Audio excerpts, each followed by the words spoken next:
N'avancez pas. Vous devez changer de cap et retourner immédiatement dans l'océan Indien. Si vous n'obéissez pas, vous serez attaqué. Terminé. Ici le navire de guerre de la coalition 121 en transit conformément au droit international. Aucun défi ne vous est lancé. Navire de guerre de la marine américaine en transit près du port de Fujairah et de la mer d'Oman. Ici la marine Zepa.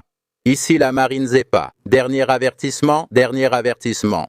Dernier avertissement, cela s'est produit tout près de la zone du port, The High Island.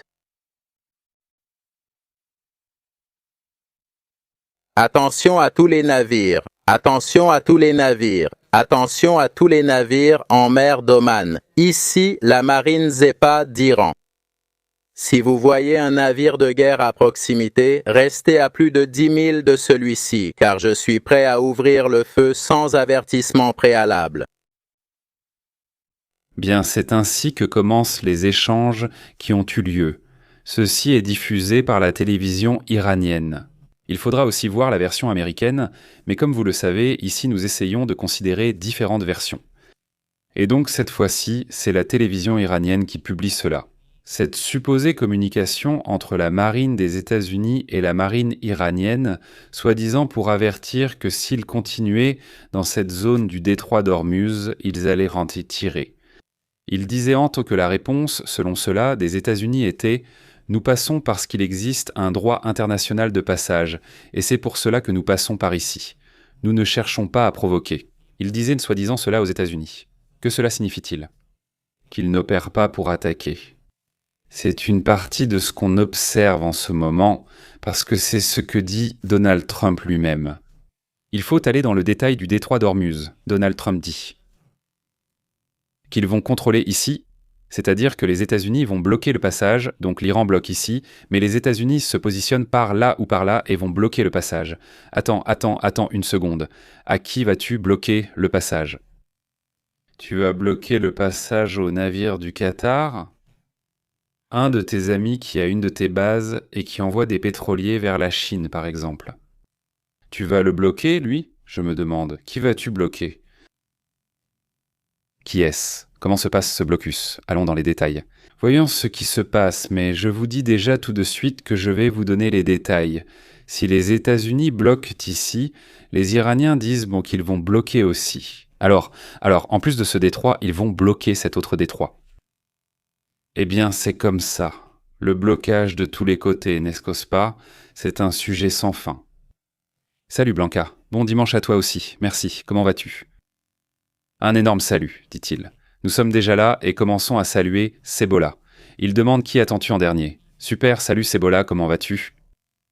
Terre, comment vas-tu? Bon après-midi à la communauté. Dans un moment, nous passerons aux commentaires, mais regardez, allons dans les détails parce qu'il y a beaucoup d'informations sur ce qui se passe en ce moment, alors allons-y aussi. Nous avons déjà l'extrait doublé de Peter. Nous revenons tout de suite à cette partie, dans laquelle Peter, qui sera le prochain Premier ministre là-bas en Hongrie, a fait quelques commentaires. Écoutons ce qu'il dit. Et nous l'avons placé sur des bases solides et, dans la mesure du possible, nous avons également élargi la coopération entre les pays du groupe de Visegrad.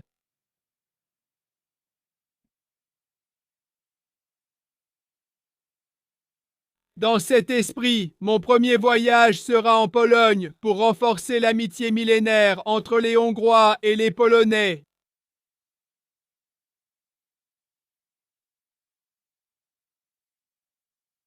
Mon deuxième voyage sera à Vienne et le troisième à Bruxelles pour ramener les fonds de l'Union européenne qui reviennent au peuple hongrois.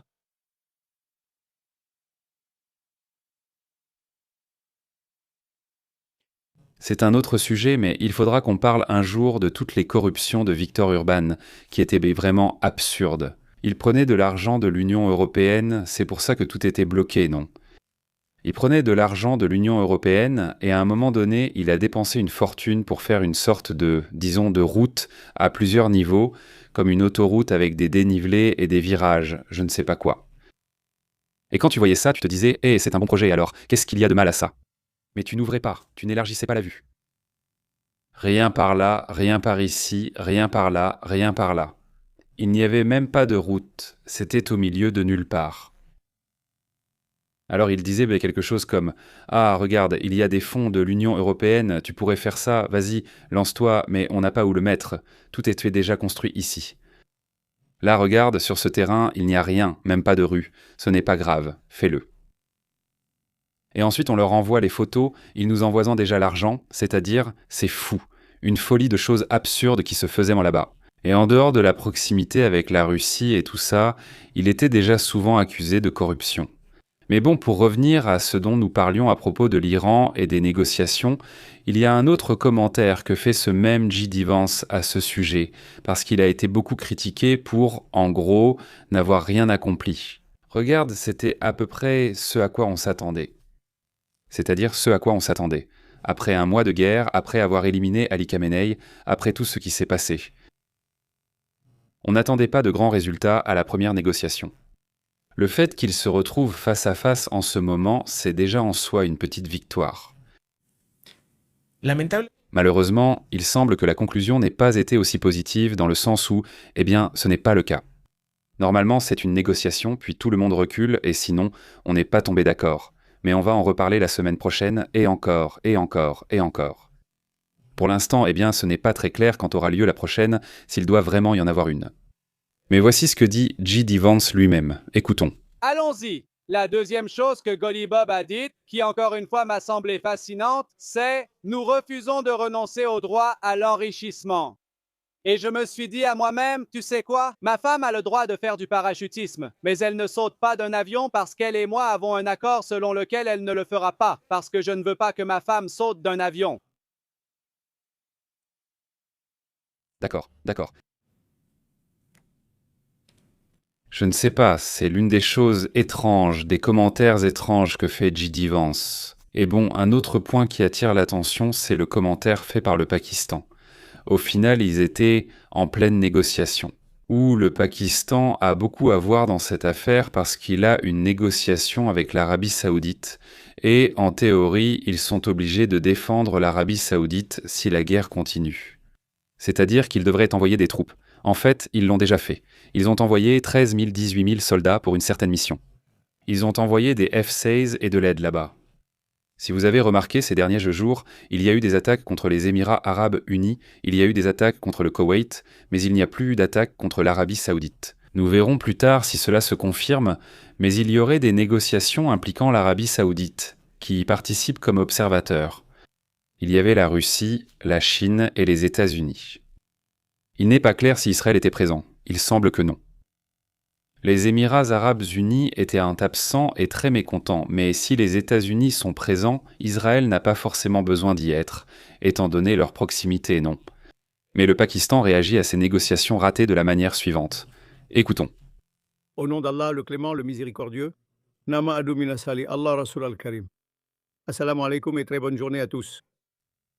Permettez-moi de commencer par exprimer ma profonde gratitude à la République islamique d'Iran et aux États-Unis d'Amérique pour avoir répondu à l'appel du Premier ministre du Pakistan, Mohammad Shahbaz Sharif, en faveur d'un cessez-le-feu immédiat dans la région, ainsi que pour avoir accepté l'invitation du Premier ministre à tenir des pourparlers de paix à Islamabad.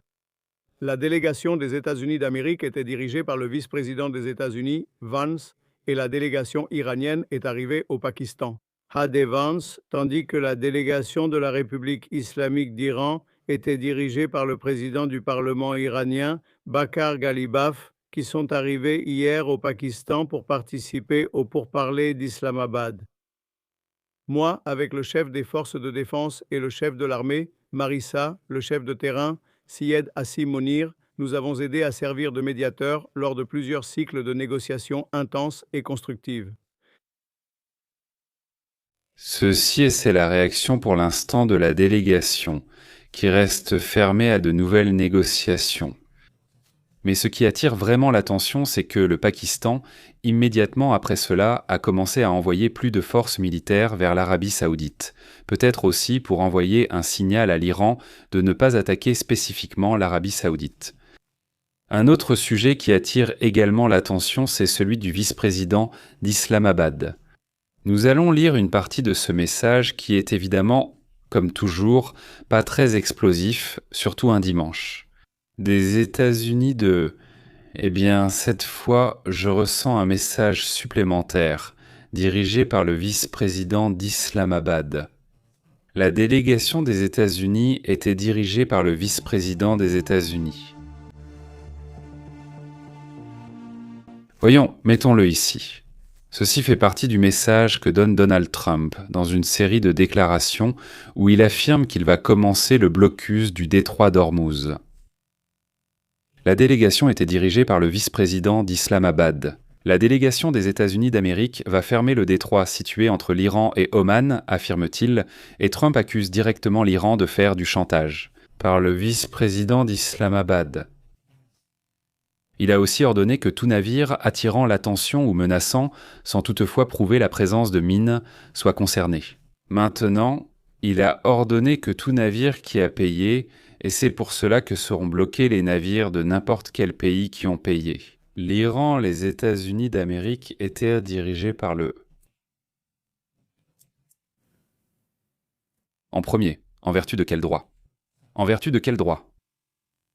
Tu ne peux pas payer qui tu veux dans des eaux qui ne t'appartiennent pas, mais en supposant que tu dises bon, qu'est-ce que tu supposes? La délégation d'Amérique était dirigée par le vice-président d'Islamabad.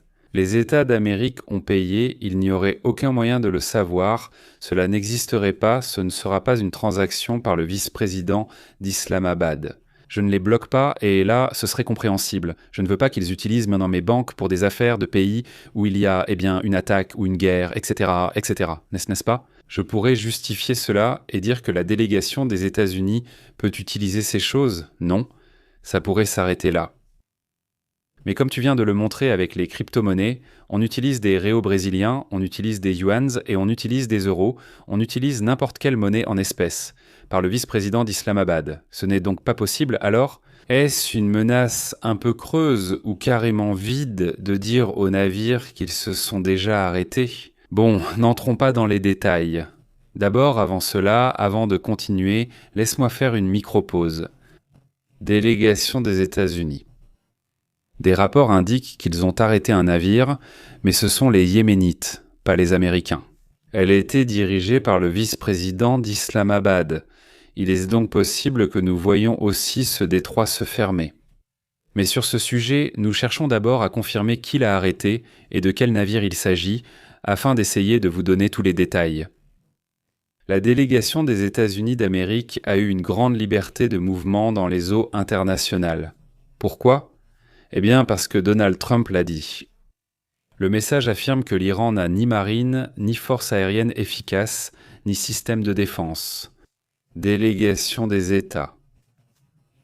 Trump affirme que davantage de pays des États-Unis, proches des États-Unis d'Amérique, étaient dirigés par l'autre conflit. Ou s'agit-il d'une extension du conflit? Au final, cela fait aussi partie de ce qui est en train d'être rapporté en ce moment. Eh bien, allons tout de suite à d'autres points également importants concernant ce sujet. D.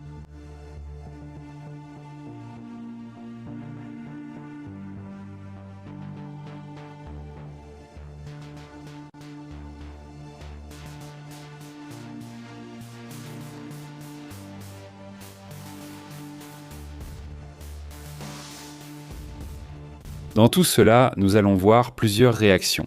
L'Iran lance un nouvel avertissement, en fait une menace contre les États-Unis après l'échec des négociations et aussi après le commentaire sur le détroit. Ils assurent que ce qui va suivre sera un choix plus important et, ils ont lancé plusieurs menaces.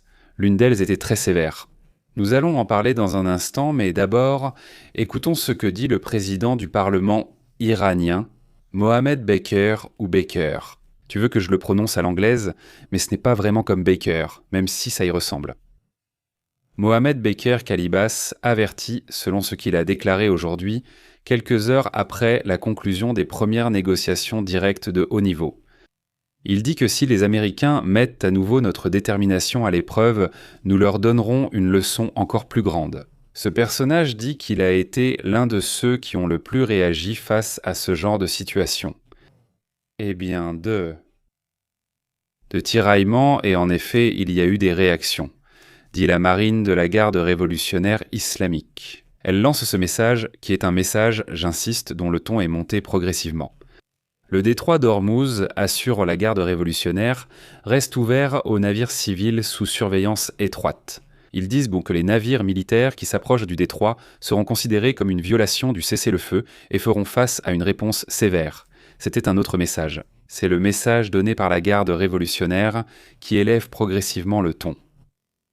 Un autre des messages qui ont été donnés, et cela concerne cette zone de la carte. Voyons si nous pouvons l'afficher. C'est dans cette zone qu'un bateau avec une douzaine de personnes armées à bord vient d'attaquer un cargo à proximité. Cela se passe dans le détroit.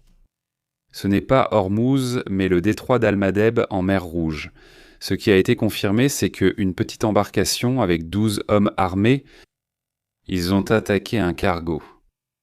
L'attaque a échoué. Ils assurent qu'ils n'ont pas pu monter à bord du navire. Le navire a continué sa route. Ils pensent que ce sont les Houthis. Il est très probable que ce soit dans les Houthis, évidemment, car ce sont eux qui opèrent dans cette zone. Les Houthis opèrent probablement déjà dans la zone. Tout ce qu'il sait, c'est ce que je viens de vous dire. Il semble aussi se passer quelque chose avec le navire. Nous verrons si nous pouvons confirmer ce qui s'est passé avec le navire, mais nous en parlerons bientôt. La carte. C'est le point où ces Houthis seraient en train d'opérer, dit Tino. Il dit « J'ai souvent pensé que Trump agit comme s'il était sous influence, même en parlant et gesticulant.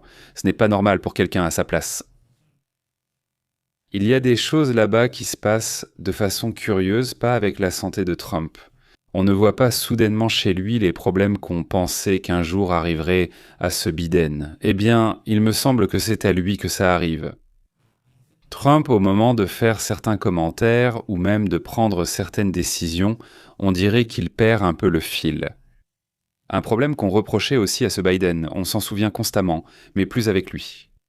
Eh bien, il semblait qu'il y avait une bonne délégation dans le sens où il avait délégué à ses proches, ce qui fait aussi que ce sont eux qui gouvernent. C'était aussi une autre question. Dans ce cas, il n'a peut-être pas autant de délégués, mais cela le rend aussi plus erratique. En plus des propos du président du Parlement iranien, il alerte aussi sur 4 autres points essentiels. Premièrement, dans les déclarations que fait ce monsieur, qu'il adresse à Galibaf, il ne disait pas. Il a d'abord déclaré que si notre volonté est testée, nous répondrons plus fermement. Ensuite, il a également affirmé que les États-Unis seraient redevables envers l'Iran et qu'ils devraient gagner leur confiance. Il dit « pour pouvoir trouver une solution à plus long terme ». En gros, comme pour dire qu'en ce moment, nous n'avons pas confiance en vous.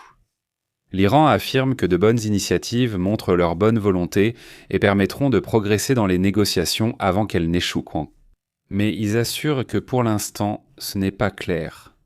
Il a également déclaré que l'ennemi est arrivé à un état de désespoir et que l'Iran ne va pas céder face aux menaces. Eh bien, voilà une partie des commentaires faits par ce personnage. Eh bien, passons à d'autres sujets, à d'autres points également importants. Merci.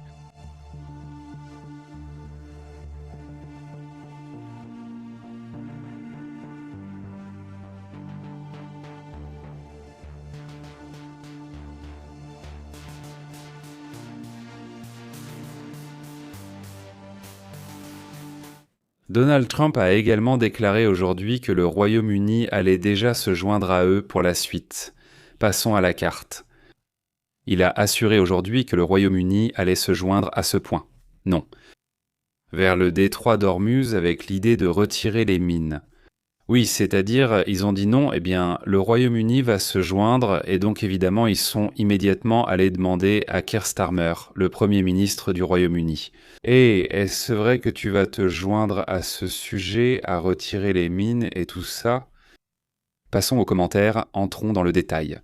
Selon ce qui a été rapporté par le média de The Guardian, qui est un média, le média anglais assure que le Royaume-Uni ne participera à aucun blocus, rien concernant les mines, rien du tout.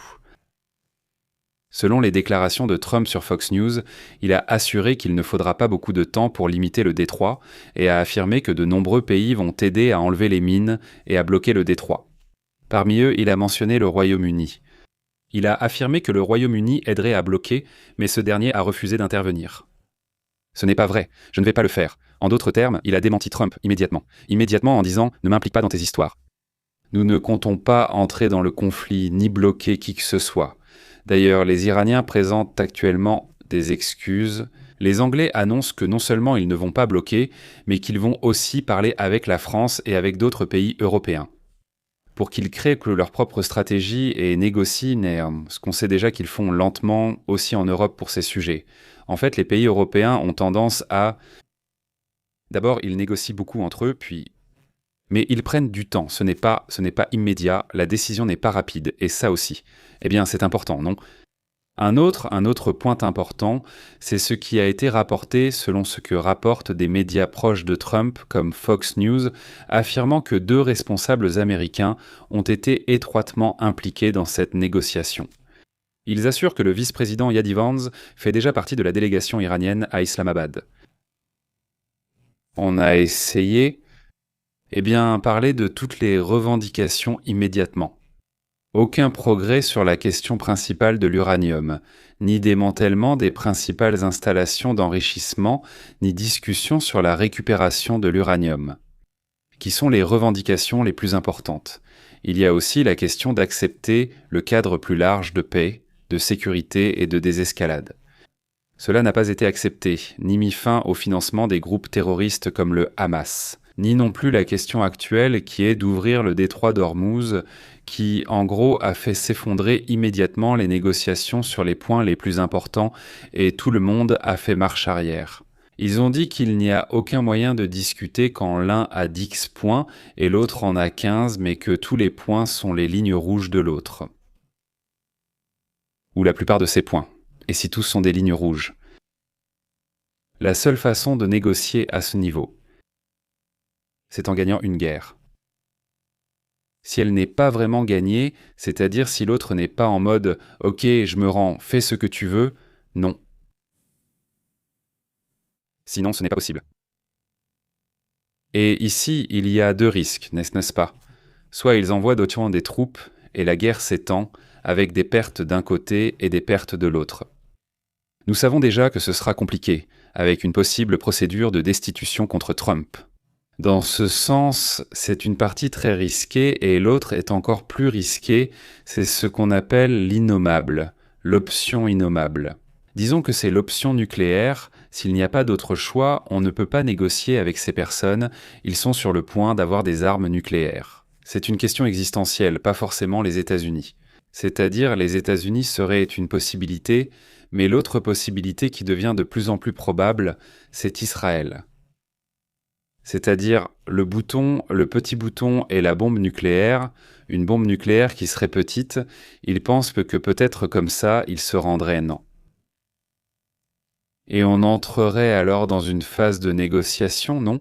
Mais à ce stade, les choses sont encore très très difficiles à faire et j'espère qu'on n'aura pas à en arriver à ce niveau-là.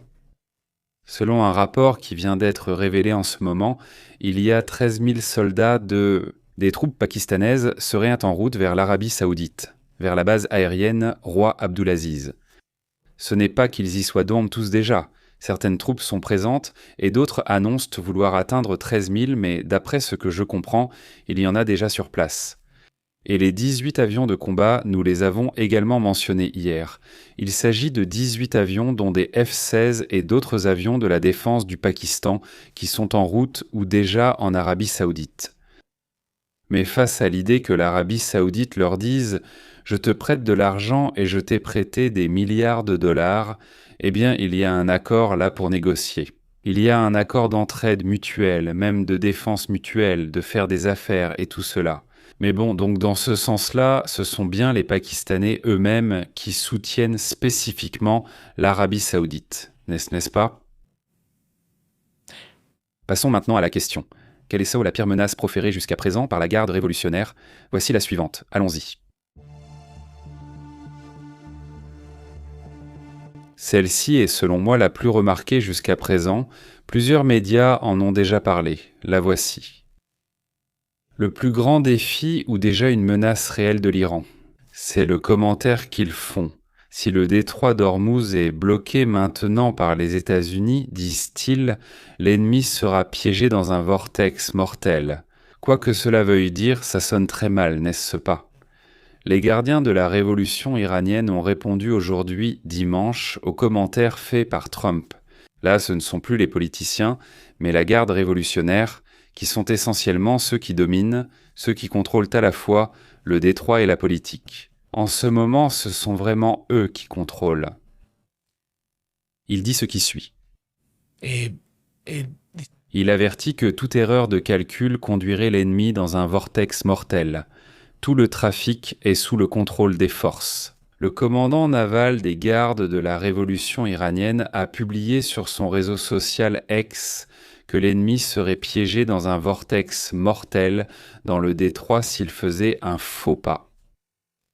Cela est arrivé environ 2 ou 3 heures après que Donald Trump ait annoncé ou critiqué cela. Dans cette publication que nous avons vue un instant, les Iraniens disent essentiellement cela. Il est écrit « Regarde, c'est ainsi que Trump écrit ». La partie majuscule, minuscule, c'est-à-dire tout cela pour un président, c'est assez curieux, non?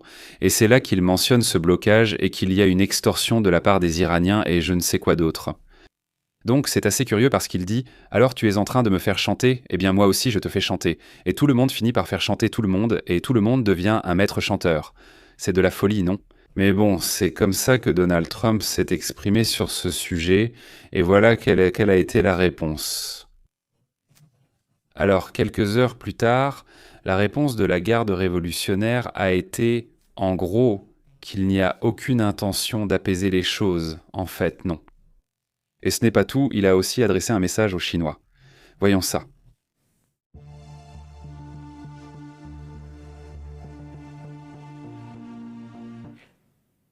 Donald Trump n'en a pas assez avec ce qui se passe en Iran et il vise déjà la Chine. Et en plus, quelques semaines avant la supposée réunion, je dis supposée parce qu'il est clair pour moi qu'ils vont probablement la reporter, la réunion entre Donald Trump et Xi Jinping en Chine. Au fait, Donald Trump a averti la Chine qu'il leur imposerait des droits de douane de 50% si la Chine fournissait une aide militaire au régime iranien. Le chef de la Maison-Blanche a averti que tout pays fournissant du matériel militaire à Téhéran sera soumis à un droit de douane sur les produits exportés vers les États-Unis. C'est essentiellement, encore une fois, revenir au sujet des menaces par le biais des droits de douane. Mais cela est également clair. D'ailleurs, il y a aussi un message des Émirats arabes unis qui disent de ce qui suit. Le détroit d'Ormuz n'a jamais appartenu à l'Iran et il ne peut pas le fermer. Et c'est la vérité, la réalité est que le détroit d'Ormuz est partagé entre deux pays, l'Iran et Oman, d'un côté. Mais au milieu, il y a quelque chose qu'on appelle le droit de passage, qui même s'il n'est pas considéré à proprement parler comme des eaux internationales, est un droit de passage international qui est fondamentalement la même chose. Tu ne peux pas fermer le détroit, pour commencer parce qu'il ne t'appartient pas uniquement à toi. Il appartient aussi à un autre pays, et en plus il y a le droit de passage des autres pays qui sont là ou d'autres pays qui voudraient le traverser. Pour les pays de l'autre côté, c'est à peu près la même chose. Par exemple, avec un grand ranch, tu dois accorder un droit de passage à certains endroits pour que les gens puissent traverser. Parce que sinon, imagine le petit ranch, le terrain, le ranch qui se trouve au milieu, eh bien personne ne pourra y accéder maintenant. Parce que celui-ci ne laisse pas passer, celui-là non plus, et l'autre non plus. C'est pour ça qu'on fait ces règles, ces lois qui imposent un droit de passage obligatoire. Non, ce n'est pas une question de vouloir ou pas, ou si aujourd'hui j'en ai envie ou pas, non. Tu es obligé. Maintenant, le ministre de l'Industrie, celui qu'on voyait ici à l'écran. Des Émirats arabes unis, le sultan Al-Jaber a affirmé aujourd'hui dimanche que le détroit n'appartient pas à l'Iran. Comme si l'Iran pouvait le fermer ou restreindre la navigation. Le détroit n'a jamais appartenu à l'Iran, qui ne peut donc ni le fermer ni en restreindre le passage, dans un message très bref. D'ailleurs, les Émiratis sont très contrariés par cette interruption. Menacer une artère économique mondiale vitale constitue une menace directe pour la sécurité énergétique, alimentaire et sanitaire de toutes les nations.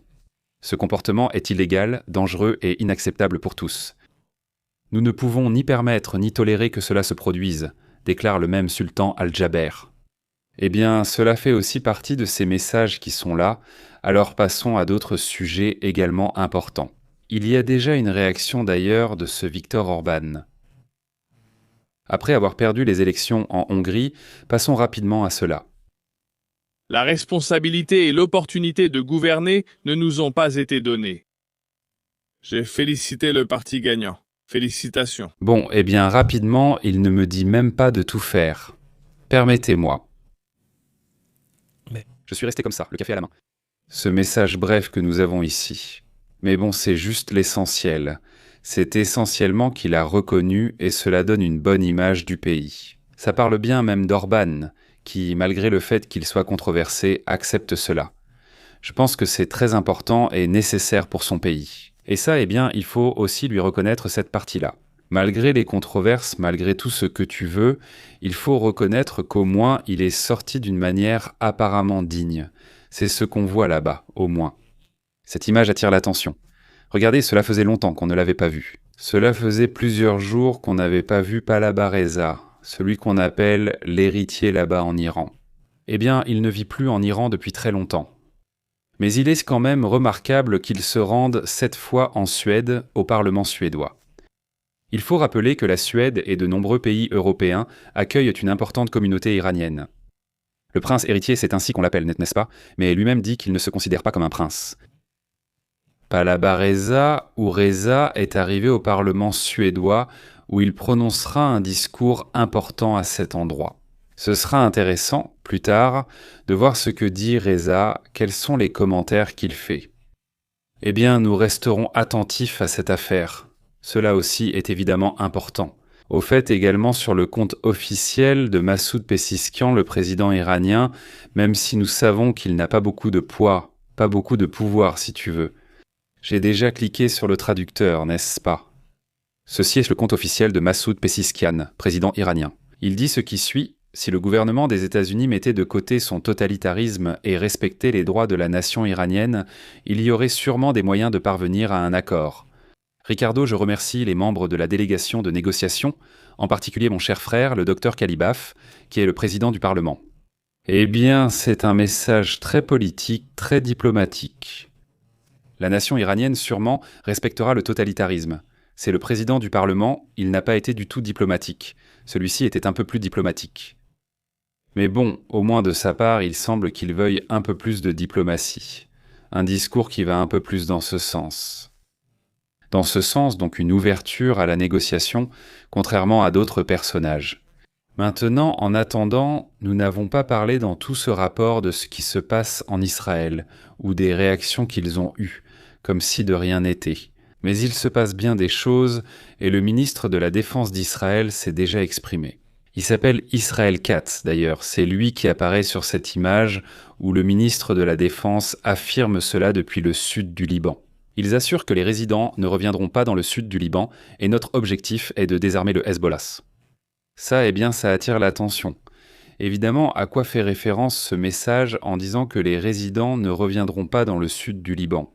C'est-à-dire, il fait référence aux Palestiniens eux-mêmes, que les mêmes Palestiniens ne vont pas retourner chez eux. Donc, comment ça se passe? C'est ça? C'est sérieux? Voyons, ça c'est la frontière.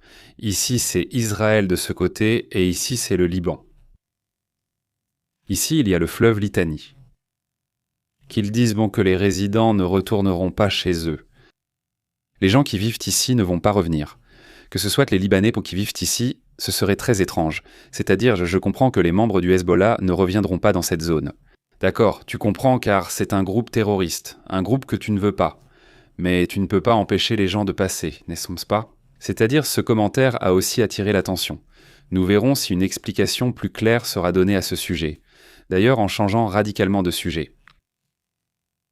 Eh bien, il commence déjà à y avoir une crise de l'eau, une crise de sécheresse, ou due à la sécheresse dans une commune, là-bas au Texas. D'ailleurs, je sais qu'on nous regarde au Texas, mais je parle surtout spécifiquement de San Antonio, Houston, Dallas. Non, merci. Là-bas aussi, mais cette fois, c'est une autre commune nommée Corpus Christi. Ils assurent qu'ils font face à une réduction significative de leurs réserves d'eau, ce qui oblige les autorités locales à mettre en place des mesures extraordinaires, voire même à ouvrir un débat sur la durabilité de l'approvisionnement dans la région. C'est ainsi qu'on vit une forte sécheresse, et cela s'est prolongé au cours des 6 dernières années, mais la sécheresse ne s'est pas arrêtée. Voyons si nous pouvons aller à la mer. Allons au Texas. D'après ce qu'ils rapportent à Corpus Christi, Eh bien, il semblerait qu'ils vivent une situation assez terrible, non? C'est dans le sud du Texas, dans cette région, eh bien, un peu plus au sud de Victoria, disons, ce n'est pas cette zone. Voyons si tu ne peux pas avoir le courant par ici. Permettez-moi, allongé, si on arrive à voir ici ce journaliste, c'est que je ne vois pas là-bas, mais ici, sur l'écran, je ne savais pas. Et il est à Corpus Christi, où la situation se déroule. Le risque d'une crise hydrique sans précédent a obligé la ville à accélérer les plans d'urgence pour éviter des coupures obligatoires. Ils ont de l'eau de mer, n'est-ce pas? Voyons, ce dont ils ont vraiment besoin, c'est d'eau potable, alors que les réserves hydriques atteignent des niveaux historiquement bas et que les pluies deviennent de plus en plus improbables à l'approche de l'été. Les responsables municipaux reconnaissent que sans précipitations substantielles ou de nouvelles sources d'approvisionnement, la ville devra se tourner vers la mer. De manière cruciale, cela affecte les raffineries et les usines pétrochimiques de la région. C'est énorme car au final, depuis Corpus Christi, on produit à peu près 5% de l'essence utilisée dans l'ensemble des États-Unis. C'est pourquoi la position est importante et, évidemment, il est nécessaire d'apporter de l'eau à ces personnes, évidemment, n'est-ce pas? Voyons si nous pouvons partir. Thanks.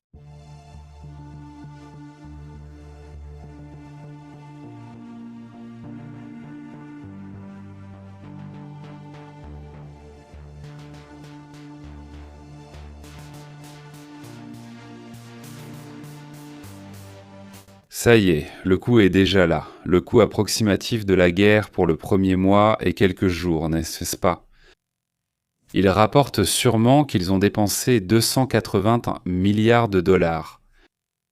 C'est impressionnant, non? C'est un coût énorme, et bon. On ne sait même pas où va la guerre ni son objectif, puisque si c'était l'uranium, il n'a pas été obtenu. Renverser le régime, non. Le régime est exactement le même. Mais le pire, c'est qu'il y a toujours un régime, mais pire qu'avant, et maintenant, il est fermé, strict, beau, et les prix du pétrole sont élevés, et tous les prix augmentent, et cela a coûté 280 milliards de dollars. En plus du coût humain qui est énorme. C'est-à-dire qu'il y a beaucoup de personnes qui ont perdu la vie. Ce n'est pas celui-ci. Une guerre. Il y a évidemment des victimes, non? D'après ce qui est rapporté jusqu'à présent dans le conflit, du moins jusqu'à maintenant, c'est l'estimation qu'ils ont faite des dépenses titaniques qu'ils engagent en ce moment. Une somme qu'ils économisent en cessant de payer ceux qui assurent la sécurité des aéroports. Mais bon, c'est incroyable, non? Le coût est devenu incontrôlable. Ils assurent que pendant les 40 premiers jours, ils ont dépensé 280 milliards de dollars. Le conflit a commencé comme une opération. L'opération Epic Fury, initialement rapide, est devenue une campagne bien plus complexe, chaotique et coûteuse que prévu. Au moins un des points critiques a été l'abattage des avions F-15, ce qui a nécessité une opération de sauvetage extrêmement coûteuse et risquée. Lors de cette opération de sauvetage, on a mobilisé plusieurs avions et soldats. Eh bien, c'est déjà reconnu parce qu'ils ont déjà détruit le fameux MQ-9. Vous vous souvenez? Les MQ-9. Ces drones coûtent extrêmement cher, non? 24 MQ-9. Et ces rapports officiels, non? C'est-à-dire le coût est énorme. Et ce sont les drones furtifs qui sont difficiles à détecter et je ne sais quoi. Et il y en a 24. C'est-à-dire, c'est un sujet qui est reconnu, disons. C'est-à-dire, ce n'est pas une question de... ou parce que beaucoup de médias, disons, pro-russes aussi, l'ont sorti. Mais c'est une information correcte, n'est-ce pas? C'est-à-dire, il faut reconnaître que quand ce sont des informations correctes, ce sont des informations correctes, point. Le débat est clos, non? Vas-y, combien coûte un MQ-9? Voyons combien ça coûte. Drone MQ-9. Voyons à peu près combien ça coûte, non? Le coût des drones, ceux-là, le fameux Reaper, non? 30 millions de dollars. On dit entre 30 et 50 millions de dollars à peu près. Par unité.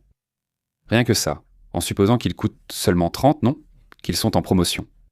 Qu'ils n'ont pas coûté 50 millions. Rien que pour les drones, combien ça fait en drones? Les gros, hein, les grands, non. Il y a aussi des drones plus petits, comme les Lucas, nouveaux et innovants, non. Nouveaux, innovants. Innovant, non, n'est-ce pas? Mais nouveau, oui. Innovant, non, parce que ce sont la copie, n'est-ce pas? Oui, c'est impressionnant. Le coût est énorme. Imagine combien, et puis commenter. Atterrir sur la Lune coûte cher, mec. Mets les guerres de côté, mais pas celles de la Lune, d'accord? S'il te plaît. C'est une folie. La dépense quotidienne a atteint des chiffres proches du milliard par jour, à peu près. Au début. Et puis ça n'a cessé d'augmenter, en plus des pertes. Mais ils assurent que c'est un tel déséquilibre, dans lequel 280 milliards ne sont que le début d'une guerre dont on ne connaît ni la fin, ni si elle va durer des mois, des semaines ou des années. Les dépenses quotidiennes d'opération, rien que pour fonctionner, s'élèvent à environ 1 milliard, sans compter les dépenses de munitions, sans compter les pertes. Ils affirment que le niveau stratégique est le plus alarmant, car il n'y a aucun calcul des dépenses, puisqu'ils ne savent même pas quand cela va se terminer. Tu ne sais pas si la guerre va durer 1 semaine, 2 semaines, 1 mois. Alors il faut bien prévoir les dépenses, non? Mettre fin à la guerre n'est pas qu'une décision militaire, c'est aussi lié à la pression internationale et à la crainte d'escalade. C'est le coût militaire, mais ce n'est pas le coût réel. Le coût réel, il faut y ajouter la question du pétrole. Le pétrole a déjà flambé, c'est déjà ouvert, le marché est déjà lancé. J'attendais de voir si ça allait ouvrir ou pas. Et là on y est. Regarde, il y a déjà un écart de prix à la hausse. Le prix de vendredi était de 96 $. Le prix est maintenant monté à 102 $. Ça veut dire que le prix a explosé jusqu'à 102 $. Du vendredi à aujourd'hui, donc maintenant c'est déjà lundi 13 en Asie. Donc voilà, les marchés ont déjà ouvert et c'est à 102 $. Ceci est le Brent et le WTI Texas, encore plus haut. Celui-là est à 104 $ d'après ce qu'on peut voir ici. 104 $. C'est le prix qu'il a, même s'il est monté jusqu'à 105 à l'ouverture et il est redescendu un peu à 104. Mais il venait d'ici, le prix a clôturé ici. 97 $. Le WTI Texas, non. Et maintenant, il est ici à 104 $. C'est le prix actuel. Alors maintenant, dans la soirée, tout à l'heure, quand nous serons dans le direct de ce soir, nous allons voir comment ça évolue. Nous allons voir comment ça évolue et si ça monte, si ça descend ou ce qui se passe. Regardez, s'il y a une réaction, je la commenterai rapidement en direct ou même avec mon portable. Mais ce soir, nous en discuterons longuement avec toute la communauté. Passons rapidement aux commentaires. Je ne veux pas m'étendre, on pourra en parler ce soir. Comment vas-tu, Francisco Ars, Dani, toujours en guerre? Vous dormez. Comptez sur nous pour approcher la vérité. Nous devons écouter les deux parties, je parle d'expérience. 2 ans au Salvador, dit Dani. Oui, tu me l'as déjà dit. Dani, je te salue et merci pour ton commentaire. Il faut toujours essayer d'écouter les deux parties. Non, il faut écouter 20 parties. Dans la guerre, il y en a bien plus que 2. C'est bien plus complexe. Et je sais que tu le sais. Je veux dire, ici on parle de voir les différentes composantes au sein des différents camps. Il y a différentes parties.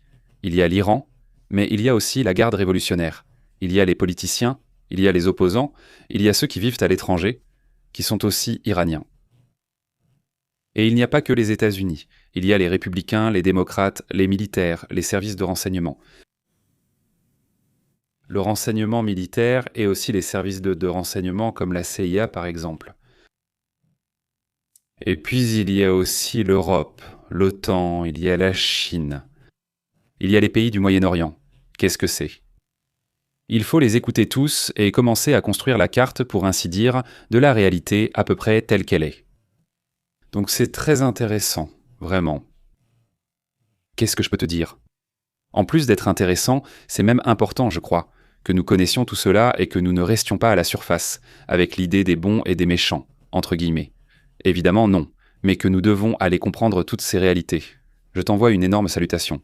Salut. Comment vas-tu? Comment... Il disait. Il cherchait à l'uranium. Camouflage, dit Tino, dit Carolingo. Pépé. Qu'est-ce que dit le ministre israélien? Il dit. C'est absolument logique et vrai, dit Carolinho. Quel ministre? Qu'est-ce que le ministre a dit? Celui de la Défense. Oui, ce sera ça. Dis Monsieur Teresa, comment vas-tu? Bonjour, merci beaucoup. Salutations, comment ça va? Bonjour. Salutations également à Reynosa, dans le Tamaulipas. Comment vas-tu? Comment vas-tu, Saoul Medina? Quel plaisir de te voir. Salutations jusqu'à Tamaulipas, jusqu'à Reynosa, très près d'ici d'ailleurs. Adrian, comment vas-tu? Salutations à Guadalajara. Bonjour, comment ça va? Il dit, c'est une servitude, personne n'est propriétaire et tout le monde peut passer. Il dit Mathieu, propre et sans conflit avec les partis. Comment vas-tu? À mort, contre race, bonjour. Salut Denis, comment vas-tu? Tino. Salut? Non, je comprends que Luis comme synthèse, exactement. Je le comprends parfaitement. Non, je suis d'accord avec toi, évidemment. Fidèle, comment vas-tu? Salut, bonjour, salut. On appelle cela une servitude de passage. Servitude ou servitude ou servitude. C'est comme ça que ça s'appelle. Servitude de passage, concept intéressant. Je le note. Merci beaucoup pour ce concept-là. Ici, au Mexique, on l'appelle comme ça. Il dit la servitude. Non, servitude. Oui, c'est correct, servitude. Il dit que le passage est un droit réel sur un bien immobilier d'autrui, sur le fonds servant. Il dit que cela permet au titulaire d'une autre propriété dominante de passer par là pour accéder à la voie publique, ce qui est essentiel lorsqu'un terrain est enclavé. Cela selon le Code civil. J'imagine que c'est bon en matière de Code civil. Je suppose que c'est celui du Mexique. N'est-ce pas? Il faudra voir comment cela fonctionne ou quel est le nom de cela au niveau international. Ici, on appelle cela le droit de passage. Mais oui, c'est une très bonne information. Merci. Rigdi, comment vas-tu? Salutations. Vive le roi! Eh bien, salutations à Houston. Comment vas-tu? Il dit que tu as oublié Israël. C'est ce que dit Carolingio. Comment vas-tu, Carolingio? Dans quel sens, mon ami? Dans quel sens? On a déjà évoqué Israël, non? Mais il n'y a pas vraiment eu de nouvelles récentes. On a déjà évoqué le Liban et Israël. Je ne sais pas, peut-être que tu n'étais pas là. Peut-être que tu n'as pas eu le temps. Salut, mon ami. Salutations, Carolingio. Et bon, s'il y a une remarque ou quelque chose qu'on aurait oublié, s'il vous plaît, envoyez-la. Et sinon, venez à la diffusion du soir, parce que là, évidemment, nous avons déjà tout le résumé de la journée, évidemment complet. Nous allons essayer, nous allons faire l'effort pour que tous les rapports soient en direct. Nous allons faire cela. Nous nous préparons déjà depuis un certain temps pour ce sujet. Et nous avons cette idée que tout, absolument tout ce qui se passe ici, soit en direct. Nous allons le faire tant que ce sera possible, que ce soit avec un téléphone portable, que ce soit à l'heure, c'est-à-dire parfois des transmissions très courtes, mais s'il y a quelque chose à commenter, on essaie que ce soit en direct. Non, c'est très important. Si en Espagne c'est comme ça, regarde, Tino le dit aussi. On appelle aussi ça servitude de passage en Espagne. Je sais que c'est un terme assez intéressant et servitude de passage. La plupart des pays occidentaux l'utilisent sous ce nom, car il vient de différents traités. C'est excellent. Nostrabola, comment vas-tu au fait? Robin Williams dit « Pour te donner une idée du prix du gasoil à Buenos Aires, en une semaine, il s'est passé de 1700 à 2000 d'un coup. » Robin Williams, comment ça se fait que c'est autant? Incroyable? Salutations Ruben, ils disent qu'ils vivent dans une réalité parallèle et que personne au niveau mondial. Cher enfant, comment va Élyséo? Et les avions du sud du Liban? Ce sont des chiites et des sympathisants, mais être sympathisant ne veut pas dire qu'ils n'ont pas le droit de vivre. Ils peuvent d'y soutenir ce qu'ils veulent, même si tu n'es pas d'accord, cela ne leur enlève aucun droit, n'est-ce pas? Tu peux être sympathisant de ça et ce n'est pas pour autant que tu perds le droit à ta maison, à ta famille, ni à vivre bien et tranquillement. Donc, ce n'est pas un sujet. Si tu es un opérateur terroriste, on va évidemment t'attaquer. Non, imagine si les choses détenaient comme ça, que tu es sympathisant de quelque chose avec laquelle je ne suis pas d'accord et qu'ils vont venir te chercher. Eh bien non, ça, ce n'est pas possible. On ne peut pas finir les choses comme ça. Oui, évidemment, c'est un problème de long terme. C'est une question qui va devoir être résolue à un moment donné, parce qu'il y a beaucoup d'inimitiés qui se créent dans le monde occidental, là où se trouvent ses alliés, à cause de la façon dont ils opèrent. C'est un sujet auquel il devra faire attention et surtout, c'est un sujet très propre à ce régime. Comment s'appelle-t-il?